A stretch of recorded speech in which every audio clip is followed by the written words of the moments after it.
이번 주일은 대림절 첫 번째 주일입니다. 대림절기는 말 그대로 예수님께서 이 세상에 오심을 준비하고 기다리는 시기입니다. 대림절의 정점은 예수님의 탄생입니다. 예수님의 탄생은 옛 언약과 새 언약의 분기점이 됩니다. 예수님께서는 성경의 예언대로 우리와 같이 사람이 되시어 아기의 모습으로 태어나셨습니다. 우리는 이 대림절기에 예수님의 탄생을 기념하면서 그분이 이루신 구원을 기억하고 다시 오실 예수님을 기다립니다. 예수님께서 이 세상의 영광 중에 다시 오시는 날은 세상 종말입니다. 그러고 보면 처음과 마지막이 맞닿아 있는 셈입니다. 그러나 시간 속을 허둥대며 살아가는 사람들에게 미래는 설렘과 희망이 될 때도 있지만 공포와 불안으로 다가오기도 합니다. 이런 우리에게 주님은 말씀하십니다. 정신을 바짝 차리라. 항상 깨어 있으라. 그때가 언제 올지 알지 못하기 때문이다. 지금 우리는 기다림의 시간을 살아가고 있습니다.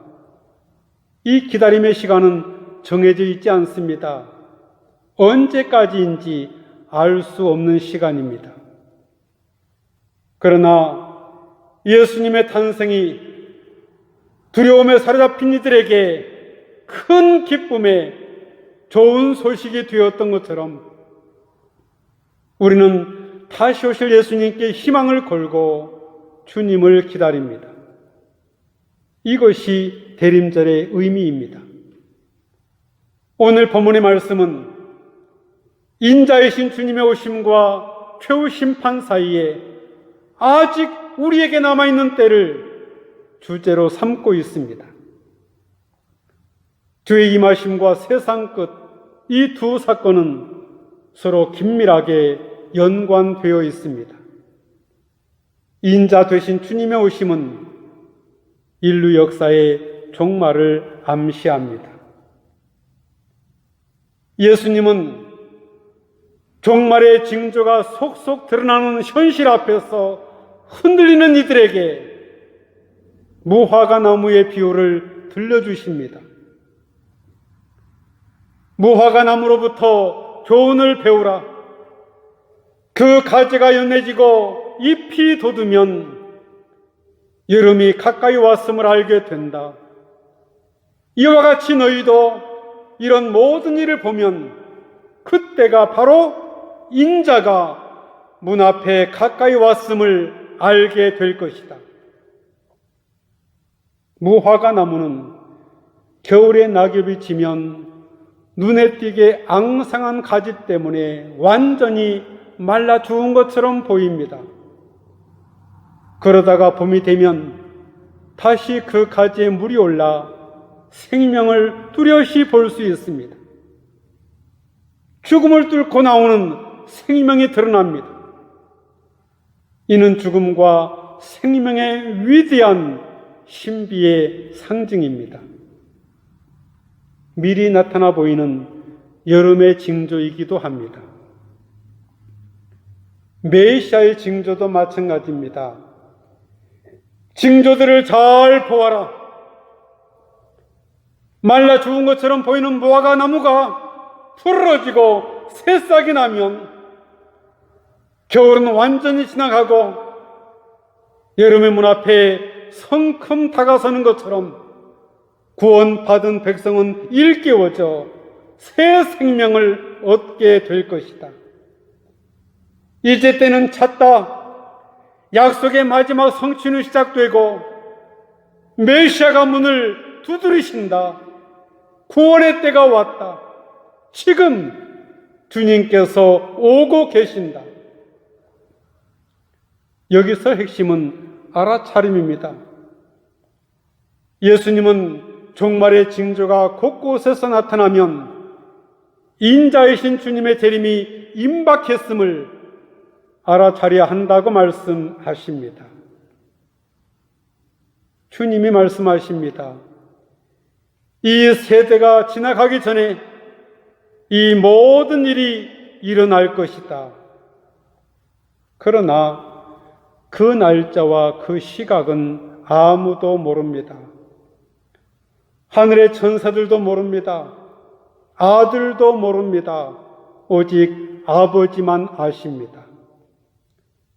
한 가지 분명한 것은 그날이 반드시 올 것이라는 사실입니다. 그렇다면 그 날을 바라보는 이들은 어떤 태도를 가지고 살아가야 할까요? 예수님께서는 노아의 때를 예로 들으십니다. 여호와께서는 사람의 죄악이 세상에 가득 차고 그 마음에 생각하는 모든 계획이 언제나 악한 것을 보시고서 땅 위에 사람 지으심을 한탄하시고 마음에 근심하셨습니다. 그래서 내가 창조한 것이지만 사람을 이 땅에서 쓸어버리겠다 말씀하십니다.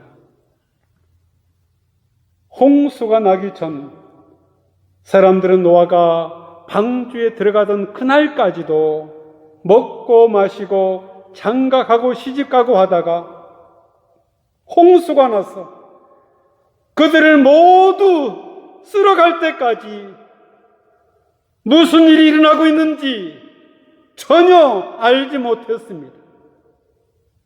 주님께서 말씀하십니다. 인자가 올 때도 그와 같을 것이다. 마치 덫이 무심코 있는 새를 덮치듯이 예기치 않는 날에 그날이 들이닥칠 것이다. 그 징조는 늘 주어집니다. 다만 징조를 징조로 알아차리지 못할 뿐입니다. 주님이 오시는 그날은 가르는 날입니다. 그때에 두 사람이 밭에 있을 터이나 한 사람은 데려가고 다른 한 사람은 버려질 것이다. 두 여자가 맷돌을 갈다가 한 명은 데려가고 다른 한 명은 버려질 것이다. 그런 날이 언제 일는지 아무도 모릅니다. 그러하기에 깨어 있어야 합니다. 밤 몇 시에 도둑이 올는지 미리 안다면 그 집주인은 막을 준비를 철저히 하지 않겠습니까? 주님께서 말씀하십니다. 그러므로 너희도 준비하고 있으라. 생각하자는 시각에 인자가 올 것이기 때문이다. 인자의 오심을 준비하라고 하십니다. 그렇다면 어떻게 하라는 말씀일까요? 이 질문에 답하기 위해서 예수님께서는 한 종의 이야기를 들려주십니다. 먼저 주님께서 우리에게 물으십니다. 누가 충성되고 지혜 있는 종이겠느냐?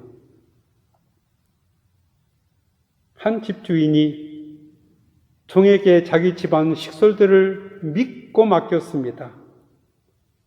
그들에게 제때에 양식을 내주게 하였습니다. 주님께서 또 묻습니다. 그러면 어떻게 하는 것이 충성되고 슬기로운 종이겠느냐? 물론 종은 주인이 자신에게 일임한 일을 충실하게 수행해야 합니다. 주인이 돌아와 보니 종이 그렇게 하고 있었습니다. 그러면 그 종은 복 있는 사람입니다. 주인의 종에 대한 신뢰가 더욱더 커집니다. 그래서 주인은 자기의 모든 재산을 그에게 맡깁니다. 그러나 그 종이 못된 종이어서 주인의 기대를 저버릴 수도 있습니다. 마태복음은 그 종을 악한 종이라 부릅니다. 악한 종은 마음속에 이런 생각을 품습니다. 주인이 늦게 오시는구나.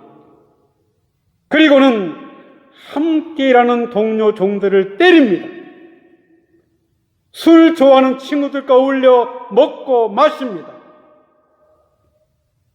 주인이 더디 올 것이라 미리 판단하고 제멋대로 행동합니다. 분명 주인이 집을 떠날 때 그에게 집안 식솔들을 맡겼습니다. 그러나 그는 직권을 남용했습니다. 권력은 쾌락보다 달콤하다고들 합니다. 진실한 신앙은 지배의 포기로 나타납니다. 예수님께서 말씀하십니다. 너희 가운데 누구든지 으뜸이 되고자 하는 사람은 모든 사람의 종이 되어야 한다. 예수님께서는 바로 그런 삶애로 우리를 부르십니다. 그 악한 종은 자기 분수를 망각했습니다. 그는 자기 동료 종들을 때리고 술 친구들을 불러 먹고 마셨습니다. 그러다가 미처 생각지도 못한 날에 그리고 뜻밖의 시각에 그 종의 주인이 돌아왔습니다. 물론 주인의 오심이 지연된다 할지라도 종은 성실성을 포기하지 말았어야 했습니다. 이제 그는 자신이 행한 일에 마땅한 벌을 받게 됩니다. 여기서 그 주인은 세계 심판자로 다시 오실 인자이신 주님을 가리킵니다. 주인은 말합니다. 그 종을 엄히 때리고 위선자들이 받는 벌에 처하리니 거기서 슬피 울며 이를 갈 것이다. 여기서 엄히 때리고는 본래 문자적 의미로 둘로 잘라버리다입니다. 옛날 페르시아에서 행했던 극형 방식입니다. 우리말 새 번역 성경은 이 말의 폭력적 성격을 완화시키기 위해서 그 종을 처벌하고 이렇게 번역합니다.